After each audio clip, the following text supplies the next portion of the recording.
Empoderamiento feminista está por comenzar. El día de hoy hablaremos sobre ecofeminismo con Mónica Lloret Carrillo, feminista, académica e investigadora.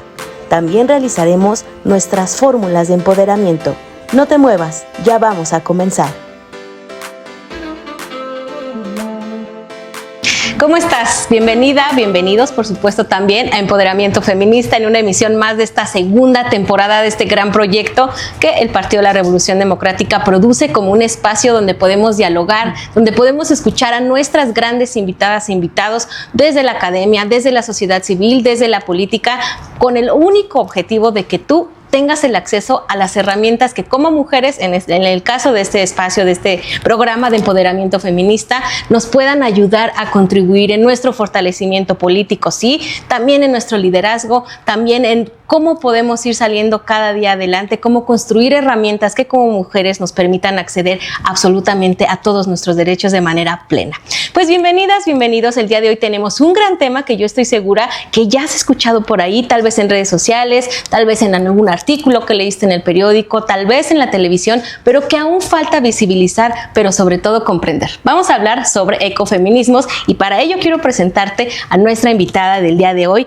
Ella es Mónica Lloret Carrillo. Ella es docente universitaria especializada en género y feminismos, investiga sobre los efectos y consecuencias del cambio climático en las mujeres, como el acceso al agua y la alimentación, los procesos migratorios que se generan a partir de este impacto en el clima y las violencias que por supuesto se manifiestan en las personas, la identidad y la comunidad, así como la política pública y las resistencias. Como puedes ver, tenemos una gran invitada el día de hoy para entender ¿qué son los ecofeminismos? Vamos a partir de ahí, pero quiero darte las gracias y la bienvenida. ¿Cómo estás?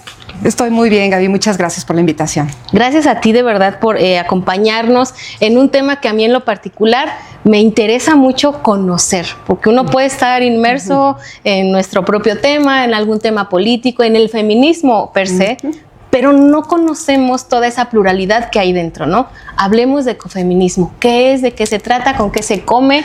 ¿Qué onda ahí? Muy bien, bien.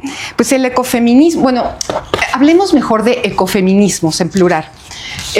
¿Por qué feminismos o ecofeminismos en plural? Porque no hay una sola manera de ser mujer. Hay muchas identidades femeninas, hay muchos lugares de enunciación.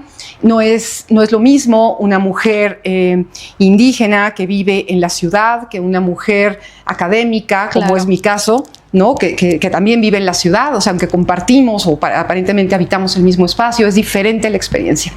Es diferente la experiencia de las mujeres en comunidades rurales de la India, pero de Guatemala, pero de Perú, de Argentina, de Canadá, de Noruega. Y luego que México es súper diverso, ¿no? Por supuesto. Entonces, hablemos primero de feminismos en plural, ¿no?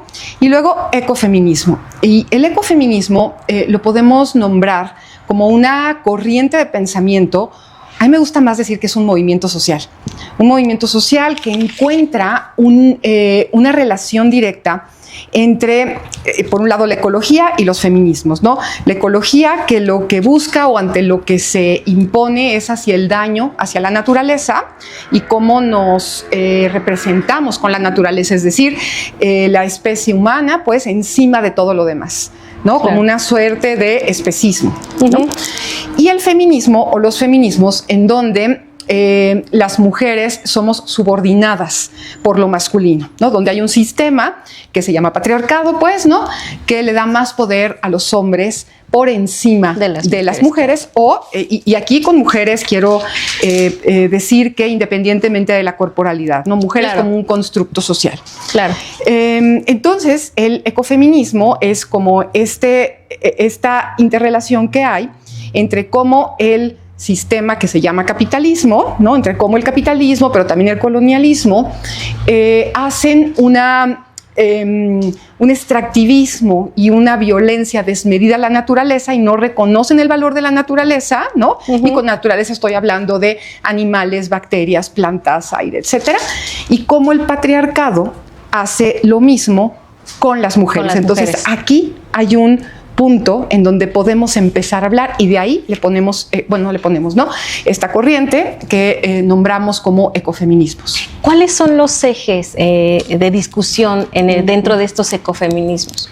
Hay varios ejes de discusión, pero me gustaría posicionar en la parte de que el sistema en el que vivimos, capitalismo, patriarcado, colonialismo, pone el capital en el centro. Todo es monetizable, todo es cuantificable.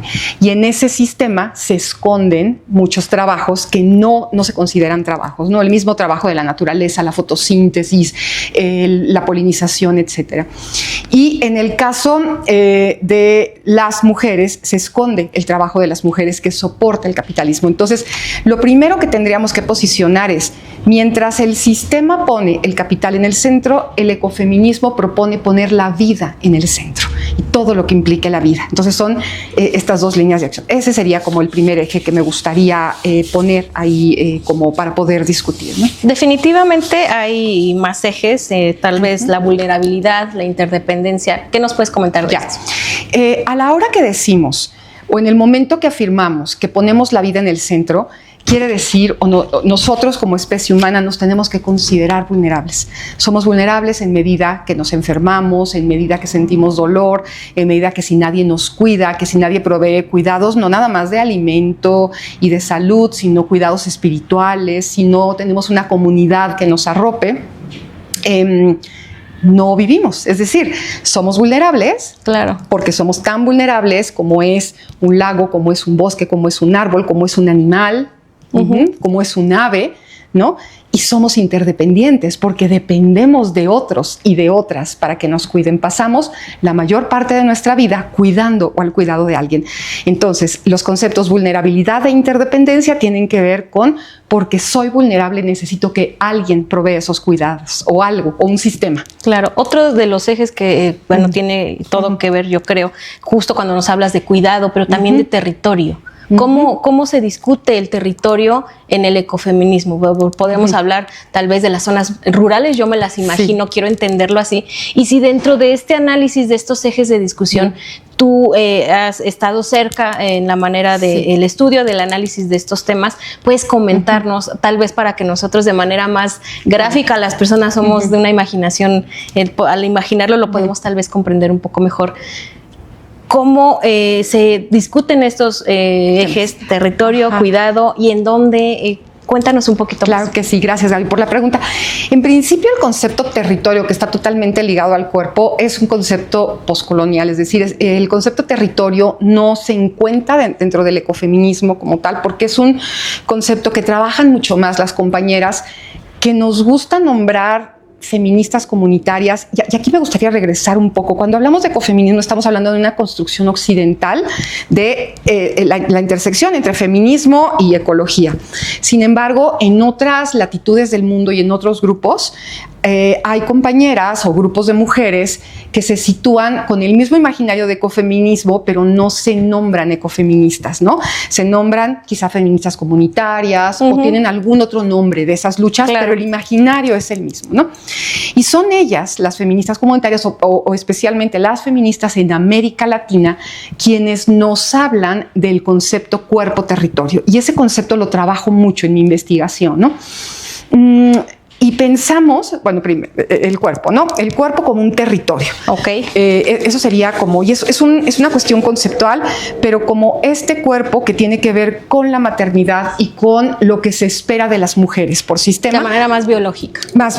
Sí, pero que no necesariamente es biologista, son argumentos biologicistas. Es decir, los cuerpos gestantes, no cuidamos por el hecho de poder gestar. Claro, por supuesto. ¿No? Que son esos trabajos que te decía yo que soportan al capital y que no se consideran trabajo, ¿no? Entonces el cuerpo es el primer territorio. De hecho, hay una feminista boliviana que se llama María Galindo que dice el primer el primer territorio de defensa es tu cuerpo. En medida que yo no quiero ser madre, por ejemplo, ¿no? O quiero ser madre de acuerdo a mi historia de vida o de acuerdo a mis propias reglas.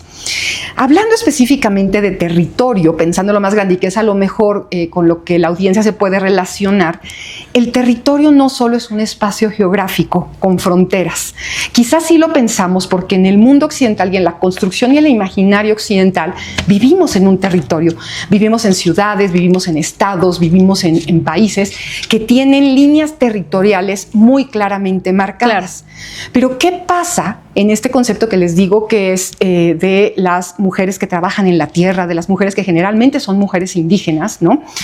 Que ese territorio en el que ellas habitan es el territorio donde siembran, es el territorio donde pastorean animales, ese territorio que habitan y que de pronto se ve dañado por consecuencias del cambio climático, tienen que defenderlo, ¿no? Y el territorio no es solo la tierra, no es solo ese espacio geográfico, que encima es un territorio que se puede conquistar, porque parecería como un territorio político. El territorio tiene toda una identidad. Es una lengua, es una costumbre, es una cosmovisión, ¿no? Son los lazos que estableces con tu comunidad. Todo eso es un territorio. Que todo eso está invisibilizado para el capitalismo, ¿no? De ahí el ecofeminismo, ¿no?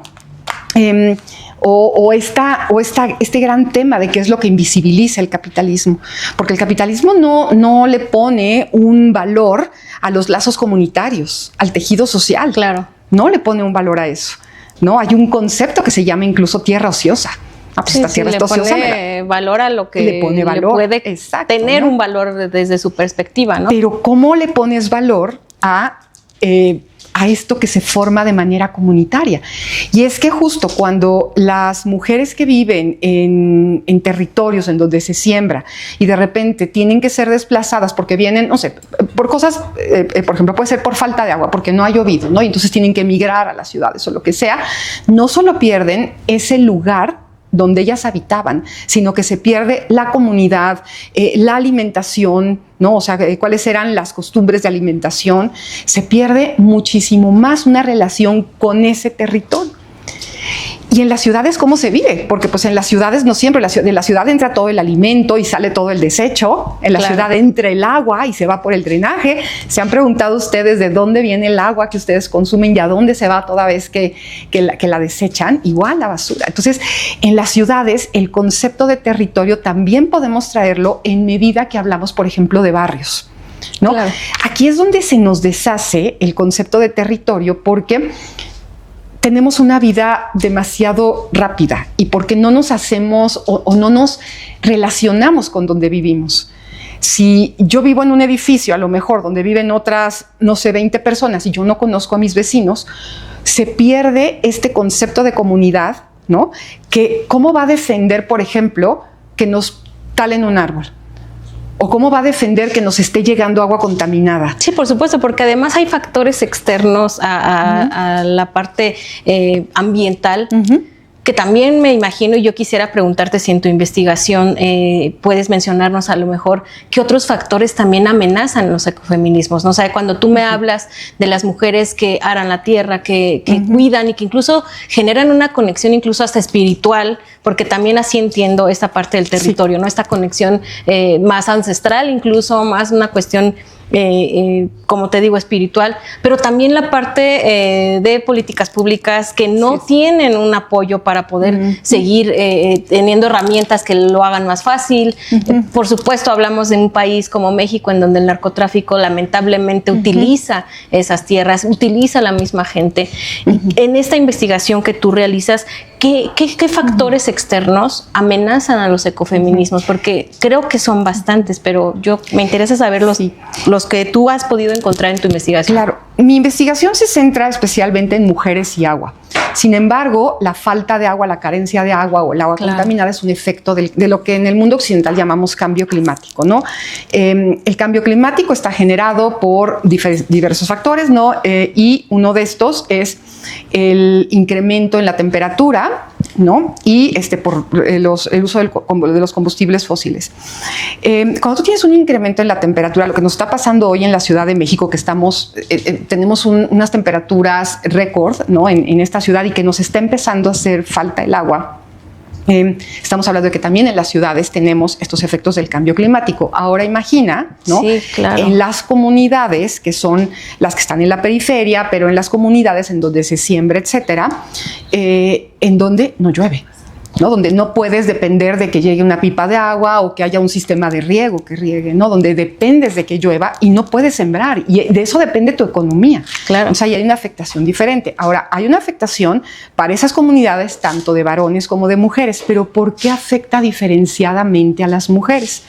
El caso del agua, porque las mujeres, adicional a cuidar la milpa, por ejemplo, ¿no? Que es este sistema, que es un ecosistema único de alimentación, también son las que en su casa cocinan, limpian, dan agua a los animales, cuidan el huerto de autoconsumo, que son estos pequeños huertos que hay en casi todas las casas, donde se siembran hierbas, donde se siembran quelites, ¿no? O sea, adicional a la milpa. Entonces, cuando el agua falta en los territorios, afecta diferenciadamente a las mujeres. Porque si yo soy la que tengo que garantizar esa agua, ya sea para limpiar o para cocinar, tengo que ir por ella. Si no la tengo entubada, tengo que ir por agua. Caminar hasta el pozo más cercano, que en su defecto puede ser kilómetros, ¿no? Exacto. Entonces, imagínate, si eres una mujer embarazada o te tienes que hacer cargo de eso, claro que hay una afectación diferente en las mujeres, porque las mujeres cuidamos. El cocinar, el lavar, el alimentar, son estos cuidados que soportan todo lo demás del sistema, ¿no? Y que no se consideran trabajos. Claro. Fíjate que estamos llegando a una parte del programa que a mí me gusta mucho y que incluso va a tener todo que ver con lo que nos acabas de comentar, porque yo quiero ir a la parte en el segundo segmento de, analizar la situación de a futuro, ¿no? ¿Qué tendríamos que hacer? El ecofeminismo, ¿cómo puede avanzar en estos ejes que se discuten? ¿Qué propuestas habría?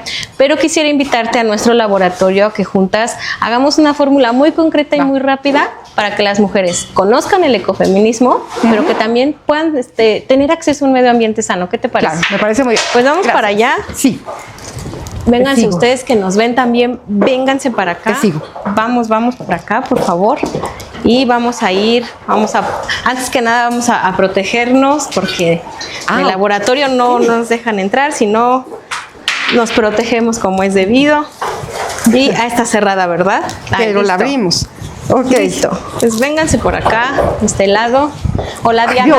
Dios, me atoré. Gracias.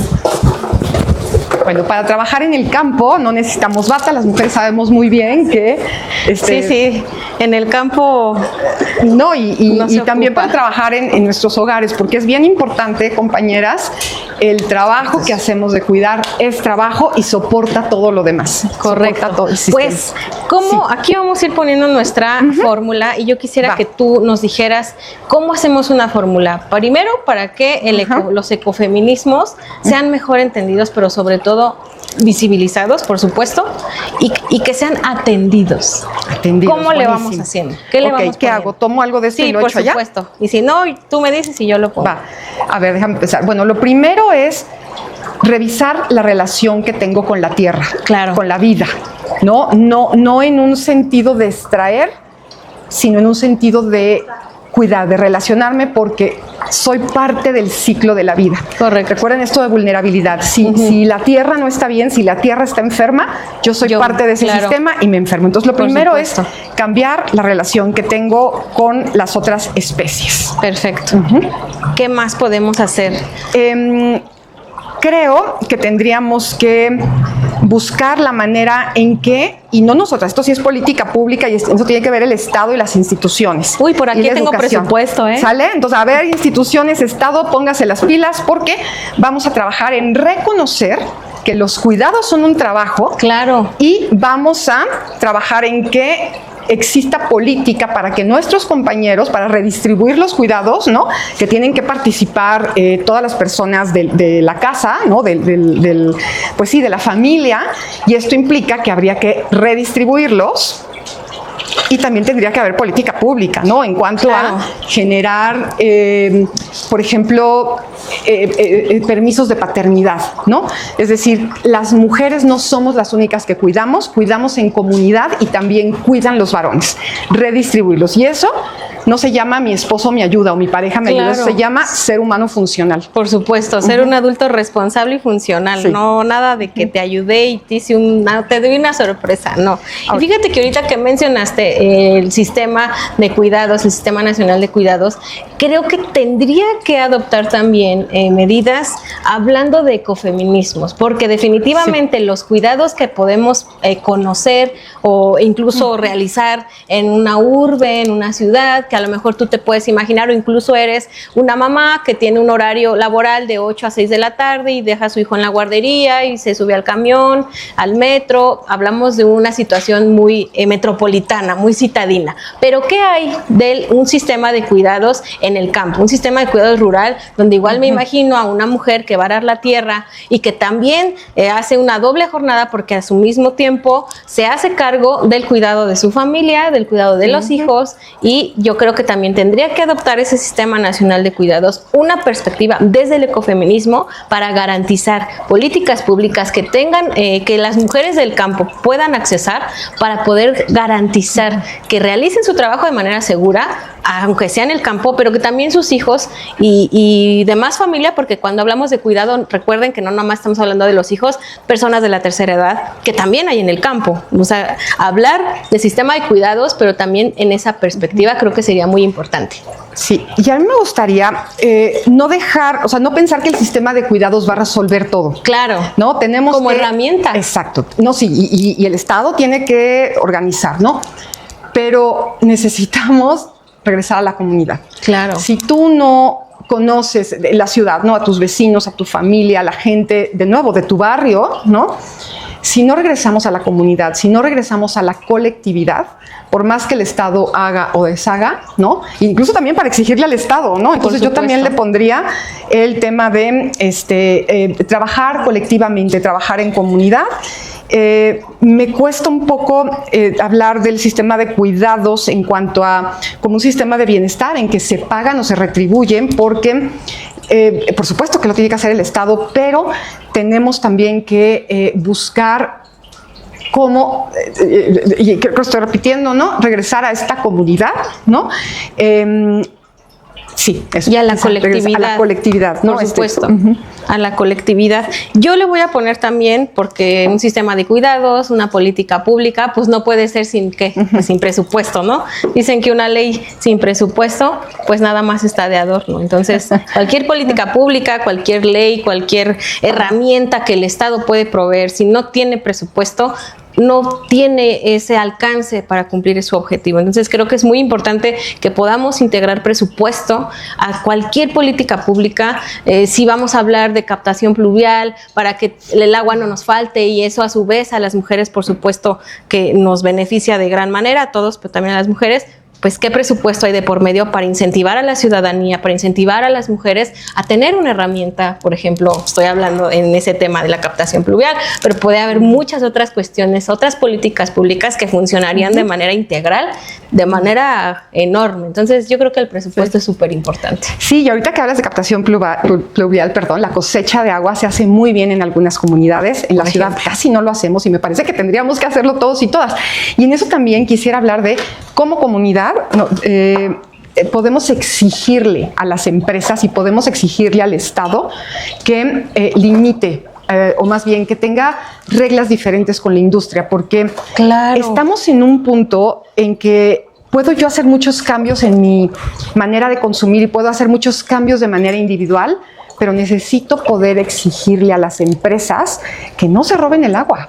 Y que no contaminen, porque también ahí, ahorita que hablaste de empresas, híjole, creo que sí tiene que haber más derechos de este lado, pero también más obligaciones en la parte empresarial, en la parte de las fábricas, que incluso están en las periferias y que de pronto sienten que nadie las vigila, que nadie se da cuenta, pero sí debe de haber esa vigilancia más grande, pero también esa exigencia, yo creo, porque aparte de todo, contaminan. Y el agua, creo que el otro día estaba leyendo en redes sociales, quién sabe si sea cierto, ustedes saben que de repente soy bien chismosa, que empresas como de una refresquera grande, que tampoco voy a decir, absorbía la mayor parte del agua de la Ciudad de México, ¿no? Y que por eso estábamos llegando a crisis tan grandes, porque no tenían un control y no había una retribución de la cantidad de agua que consumen a la hora de realizar sus productos. Entonces creo que debe de haber una supervisión más amplia, una legislatura que incluso de verdad tenga uñas y dientes y que no sea nada más, ay, pues no contamines,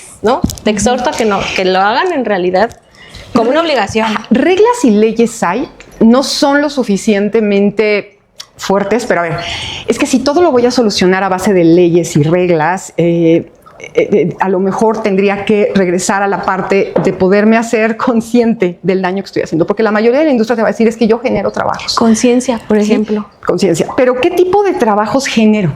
Claro. Genero, es decir, muchas personas sabemos que tenemos una alta migración en las grandes ciudades, ¿no? Migración o desplazamiento humano, en donde, del campo principalmente, en donde ya no hay manera de subsistir, y entonces terminamos en la ciudad, en trabajos súper precarizados, en trabajos en las líneas de producción, ¿no? Claro. En trabajos de limpieza, en trabajos de transporte. Entonces también hay un cambio del trabajo. Y ahí, por ejemplo, la industria remunera esos trabajos, pero precarizados, ¿no? Salario mínimo, lo que sea, por más derechos laborales, no alcanza. Entonces la industria o el capitalismo, vamos a ponerle capitalismo, se hace cargo de esa... de pagar pues por esos trabajos, pero que es la producción, pero ¿quién se hace cargo de sanar esos cuerpos? Claro. De cuando llegan a casa, ¿no? De cuidar, y aquí no nada más es de nuevo, no es la familia, es la comunidad. Pues, ¿cómo nos hacemos cargo de la reproducción?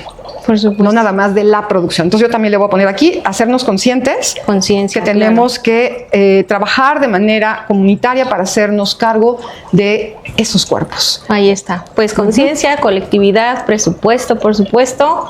Ya hice una rima también por ahí. Y bueno, pues vamos a dejar ahí nuestra fórmula y te invito a que tú que nos estás viendo también nos escribas y nos digas cómo podríamos complementar esta fórmula. Las mujeres tenemos muchos derechos, entre ellos el derecho a gozar de un medio ambiente sano de manera plena, desde cualquier lugar del mundo.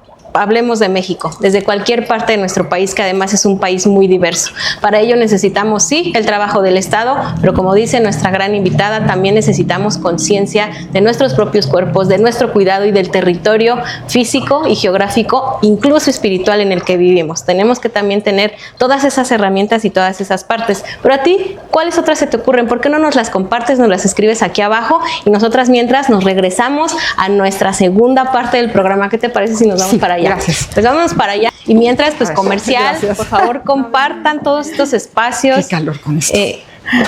Que se realizan desde aquí, Empoderamiento Feminista, su segunda temporada.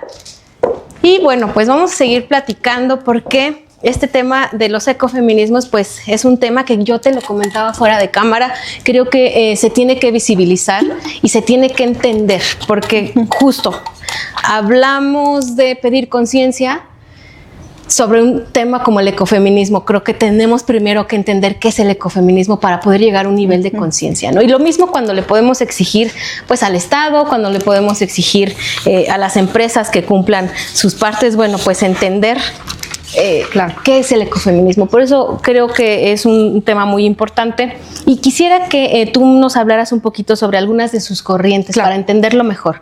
Ajá. Es que, bueno, las corrientes tienen mucho que ver con las mujeres que en su momento, o las mujeres que en su momento teorizaron a partir de esto, ¿no? El ecofeminismo, sabemos o nombramos como quien acuñó el término, una francesa que se llama Françoise Dubon, allá por los 70s, hizo esta conexión entre ecología y feminismo. Ahora, el que ella llame ecofeminismo, que está muy bien, ¿no? Es como el punto de partida del movimiento o el pensamiento, pues, ecofeminista. Sin embargo, hay mujeres que han estado en resistencia, sobre todo en América Latina, ¿no? Por años, ¿no? cuando la colonización, en las plantaciones, las mujeres negras, ¿no? Que también a ellas fueron extraídas de su lugar de origen. Entonces, con esto lo que quiero decir es que tendemos a ver el mundo con ojos occidentales, porque así es como estamos socializados, y pensamos que a partir de que está muy bien, ¿no? Que esta filósofa investigadora haya nombrado este tema y este tipo de pensamiento, pensamos que a partir de eso es cuando se hace el estudio, pero hay muchas mujeres que lo han hecho antes, y eso pasa en América Latina especialmente, ¿no? Entonces, esa corriente, pues, es la corriente más básica, ¿no? En donde se hablaba de esta conexión que había, como mencioné al principio, y es la más esencialista, ¿no? Entre cómo el capitalismo y el colonialismo subordina a la naturaleza y cómo el patriarcado subordina a las mujeres. Es quizá la corriente más esencial de todo esto, ¿no? Hay otras corrientes por ahí que la constructivista, por ejemplo, ¿no? Que también viene de Europa y también viene de Estados Unidos. Y bueno, y en el Inter hay otras corrientes, ¿no? Pero de nuevo, así son los feminismos, depende desde dónde se enuncien las mujeres, ¿no? Entonces, en estas otras corrientes ya hay una línea espiritual, ¿no? Lo que tú mencionabas, porque ciertamente mi relación con la tierra tiene una parte espiritual, ¿no? Claro. Mi relación en cuanto a cómo me siento parte de y no exenta de. Eso es una cuestión espiritual. Por supuesto. ¿Okay? Cómo respeto el ciclo del agua, cómo no necesito ni fertilizantes y cómo no necesito otros químicos, pues insecticidas, porque lo que el sistema te va a decir es necesitamos producción, producción, producción, producción. Por ejemplo, en la corriente constructivista están mujeres de la India, Vandana Shiva, ¿no? Y entonces ella trabaja mucho la soberanía alimentaria. Okay. Por supuesto que cuando ella le toque, aparte es defensora del medio ambiente y bastante activa y desde una política muy específica, ¿no? Pensemos en los territorios, o sea, si comparamos los territorios de la India y comparamos los territorios en México o en América Latina, estamos hablando de la producción, por ejemplo, del maíz, ¿no? Entonces, ¿cuál es la solución de la industria? Pues hay que producir más, y sobre todo si pensamos en que queremos trabajar en cuanto al hambre, ¿no? Y entonces te van a dar, o la estrategia pues es convertir la milpa, que es un policultivo, que tiene todo un imaginario, una cosmovisión, ¿no? Convertirlo al monocultivo. Y esto se logra con la semilla genéticamente modificada. No estoy en contra de la ciencia, estoy en contra del monopolio que se vuelve tener una semilla genéticamente modificada, y que implica que necesites tener un fertilizante específico, ¿no? Cuando por otro lado en los policultivos, específicamente en la milpa, hay toda una, entre las especies, entre los insectos, entre el frijol, entre la calabaza, entre los quelites, que el maíz crezca y que dé sombra, etcétera. Hay toda una simbiosis y hay toda una compartición del espacio y hay beneficio para todos, ¿no? Entonces, esa es otra corriente que es como bastante interesante. Yo quizá no me situaría en una corriente específica. Son esas corrientes, a lo mejor las más famosas. A mí me gusta situarme en los estudios postcoloniales o decoloniales, ¿no? Que tiene que ver con cómo deshago lo aprendido en el colonialismo. ¿Cómo lo deconstruimos, no? Claro. Sí, postcoloniales después de la colonización y decoloniales, ¿cómo lo deshago? Y qué construyo a partir de ello. Y cuéntame, hace ratito en el laboratorio justo hablábamos de cómo el cambio climático afecta, por supuesto, y genera una cadena de situaciones que terminan afectando a las mujeres en mayor medida, ¿no? ¿Qué otras cuestiones? Hablábamos también del agua, y yo quisiera que a lo mejor ahondáramos un poquito ahí de cómo estos cambios ambientales afectan a las mujeres. Hablemos de agua, y si tienes algún otro que también podamos mencionar, pero creo que el agua nos daría bastante. Sí, bueno, lo que pasa es que el agua es necesaria prácticamente para todo, ¿no? Muchas de las luchas y muchas de las resistencias que hay ahora en el sur del país tienen que ver con el acceso al agua.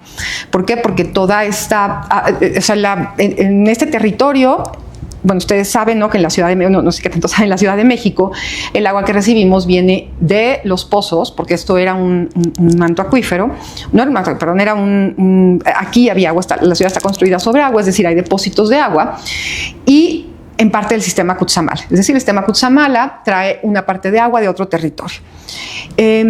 estamos agotando el agua que tenemos en la Ciudad de México, ¿ok? Entonces cada vez vamos a depender más del agua que podemos traer. Ahora, el agua del sistema Cutzamala en su mayoría se lleva a la industria, no se lleva a los hogares. Y lo mismo va a pasar con el agua que viene ya de Chiapas y de los territorios que entendemos como del sur. Entonces, ¿cuál es la afectación cuando le quitas esa agua a la comunidad que vive y que convive con ese cuerpo de agua? Porque no nada más es convive con ese cuerpo de agua, y toda su identidad o parte de su identidad está construida a partir de eso. Pesca, pero riego, pero poesía, pero música, pero ¿no? Ok, entonces, ¿qué pasa con esa población cuando quitas esa agua, cuando la privatizas y la traes a las grandes ciudades? A donde además tampoco alcanza. Entonces, además tampoco alcanza. Dicen, ¿no? Tapas un hoyo para destapar el otro y de todos modos no funciona. La población de acá tendrá que buscar maneras de sobrevivir, ¿no? Claro. Y entonces posiblemente migrará. Hay un concepto que se llama adaptabilidad, ¿no? Pues que se adapten, ¿no? O que con resiliencia se adapten. Bueno, hay una adaptabilidad que es negativa. Si antes sembraban y cosechaban 3 veces al año, ahora solo van a cosechar y sembrar 2, por ejemplo, o hasta 1, ¿no? Hay un lugar en América Latina que se llama el Corredor Seco de América Latina, donde hace más de 8 años no llueve. Entonces, cuando vemos población en situación de migración o de movilidad en la Ciudad de México, muchas veces vienen huyendo de los efectos del cambio climático. Entonces ya tienes en la ciudad, tienes un hacinamiento por las personas que habitamos la ciudad, más la industria, más las personas que vienen buscando trabajo. Entonces fíjate cómo ya cambiaste. Sí, no, complicadísimo. ¿No? Sí, perdón, ¿continúo? Sí. Y aquí en la ciudad, o sea, donde estás recibiendo el agua, estás dependiendo únicamente del agua que se extrae y estás dependiendo del agua que viene de estos sistemas. Pero recordemos, esa agua se va en su mayoría a la industria o pues a las zonas residenciales que pueden pagar por ella. ¿Qué pasa con el agua de lluvia? ¿Por qué no estamos cosechando el agua de lluvia? ¿No? Y es justo lo que mencionaban en algún momento, pues porque en toda esta crisis inmobiliaria que hay en la Ciudad de México se construyen edificios enormes y no hay política o no hay reglas en cuanto a que estos edificios tengan un sistema de captación de agua. Claro, que debería ser. Ahora, cuando llueve, o sea, ¿cómo está hecha la Ciudad de México? Está hecha para el trabajo y no para el cuidado. Cada vez tenemos menos parques, menos bosques. O sea, el agua cuando llueve, pues, que no ha llovido, pero cuando llueve, ¿dónde se capta esa agua? En las coladeras. Y las coladeras están sucias de residuos, pero de hojas, pero de cigarro, pero de chicle, pero de no. Y entonces toda esa agua que se está captando de lluvia, que se está presumiblemente captando, va a dar a drenaje donde tiene que llegar a lugares donde se tiene que limpiar. Claro. Y en todo esto hay combustibles fósiles porque bombeas, porque no sé, o sea, pienso, ¿no? Sistema Cutzamala o el agua que pueda venir del sur, pues tiene que venir por tuberías en donde también está involucrado un proceso de transporte basado en combustibles fósiles. Oye, y viendo este análisis que nos regalas, ¿cuáles serían las tareas del Estado, sí, pero también de la sociedad? Porque lo hablabas tú hace un momento y creo que es muy importante de entender que no todo se trata de leyes, que no todo lo solucionaríamos. México es un país vasto jurídicamente hablando, tiene un marco jurídico enorme que lamentablemente no siempre se aplica o no hay el conocimiento para aplicar lo suficiente. Entonces, sí, desde esta perspectiva, este análisis que tienes, ¿qué trabajo es el que tendría que hacer el Estado y qué la sociedad a manera de solucionar estos graves problemas que incluso algunos de mi gusto son graves pero absurdos? Porque hablar de que, bueno, pues sí construye un edificio pero que como regla y requisito traiga una infraestructura de captación pluvial que eso a su vez contribuya de manera ecológica, ¿no? Híjole, es que creo que rutas para la esperanza siempre hay, ¿no? Eso tenemos que pensar, o sea, no podemos hacer nada más una crítica, sino pensar que tenemos que poder plantear soluciones. A mí me gusta hablar de subversión del sistema y puede ser que desde mi lugar muy privilegiado suene muy bonito, ¿no? Pero tiene que ver con no empoderar, sino emancipar, porque es el sistema, la manera en cómo nos organizamos a través del trabajo, el valor que se le da a la extracción, los estilos de vida que tenemos son incompatibles con la vida del planeta. Entonces, lo primero que tendría que pasar es a nivel personal, o sea, vámonos de lo personal hacia claro. ¿No? Que de hecho lo que el ecofeminismo dice es piensa global y actúa local. Nosotros vamos a tratar de hacerlo al revés. Entonces, lo primero que tengo que pensar es ¿qué sí puedo hacer yo? O sea, estamos en un punto en el que necesito poder exigirle a las empresas. Es decir, por eso decía yo, el ecofeminismo es un modelo de pensamiento, pero a mí me gusta más pensarlo desde un movimiento social, porque cuando le pongo un movimiento social, lo politizo, lo personal es político, ¿no? Entonces, pensemos en mí, ¿qué sí puedo hacer? ¿Qué sí puedo exigir? Pues en principio puedo cambiar mi modelo de consumo. ¿Ok? Otra, entender que hay diferentes maneras de habitar el mundo, que no porque no me afecte a mí, por supuesto, no le afecta a otras. Empatía ambiental, nos comentaba alguna invitada que dice, yo le voy a decir empatía ambiental. Ajá. Entonces, que no me afecte a mí no quiere decir que no le está afectando a otras. Sí le tengo que poder exigir al Estado, sobre todo que el Estado no piense que es la industria privada la que va a salvar la economía. Esto puede sonar muy difícil porque todo el sistema está capitalista, basado en la producción. Ya vimos en pandemia los 2 años que, o sea, cuando se cerraron algunas fábricas y cuando se limitó la movilidad, hubo un tema importante en cuanto a cómo se impactó la economía, ¿no? Pensar en rutas de la esperanza que me permitan poner esa vida en el centro y pensar en comunidad. Yo quizá no te puedo decir exactamente hacer A, B o C o D, pero creo que si podemos regresar a pensar con el otro, una suerte de inteligencia colectiva, pensar con el otro, con la otra, escucharnos entre todos, escucharnos de manera horizontal. Y yo sé que puede sonar muy romántico, pero es posible. No, yo creo que justo aunque sonara romántico es muy necesario. De pronto lo que dices, ¿no? O sea, vivimos incluso en una histeria social en la que de pronto incluso con el carro no hablamos de, bueno, vámonos juntos, no hay una conciencia a la hora del consumo, de energías limpias, o sea, no tenemos esa conciencia de manera local en nuestras casas.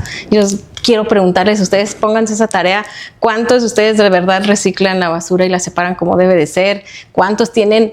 Yo vi en alguna imagen un sistema de captación pluvial que ni siquiera era profesionalísimo, era con tambos y tubos y mangueras, que digo, tal vez finalmente termina costando, por supuesto, pero no lo mismo que algo más profesional, pero la intención, hombre, ¿no? O sea, ¿cuántos realmente lo hacemos? Esa conciencia de entenderlo, creo que falta. Pero sí pasa, fíjate, hay comunidades que les ha hecho falta el agua, Ixtapalapa y eso, y que les llegan pipas cada 15 días y se organizan, se han organizado, y gracias a esa organización, ¿no?, han podido transitar esta falta de agua, ¿no? Ahora, también le tengo que exigir a las constructoras. Claro, ¿no? Que si vas a construir un edificio de tantos pisos, ¿de dónde vas a sacar el agua? Y lo que ha pasado en Ciudad de México. Sí. O sea, ahí está de pronto colonias que yo de chiquita visitaba y no había un solo edificio. Y ahorita vas y ya no reconoces porque está llena de departamentos, está llena de edificios. Gentrificación y no hay agua, porque exactamente no calculan las constructoras a la hora de realizar estos proyectos el tema del agua, ¿no? O sea, es importante también exigir de ese lado. Y saber qué puedo exigir. Saber que no lo va a hacer alguien más, que puedo hacerlo, informarme todo el tiempo, ¿no? Y bueno, pues quisiera preguntarte ya a manera de conclusión, ¿cuál es el futuro de la lucha feminista o ecofeminista en defensa del medio ambiente? Dentro de la lucha feminista tenemos una mantra que dice: el futuro será feminista o no será, claro. Porque somos las mujeres quienes estamos logrando el cambio.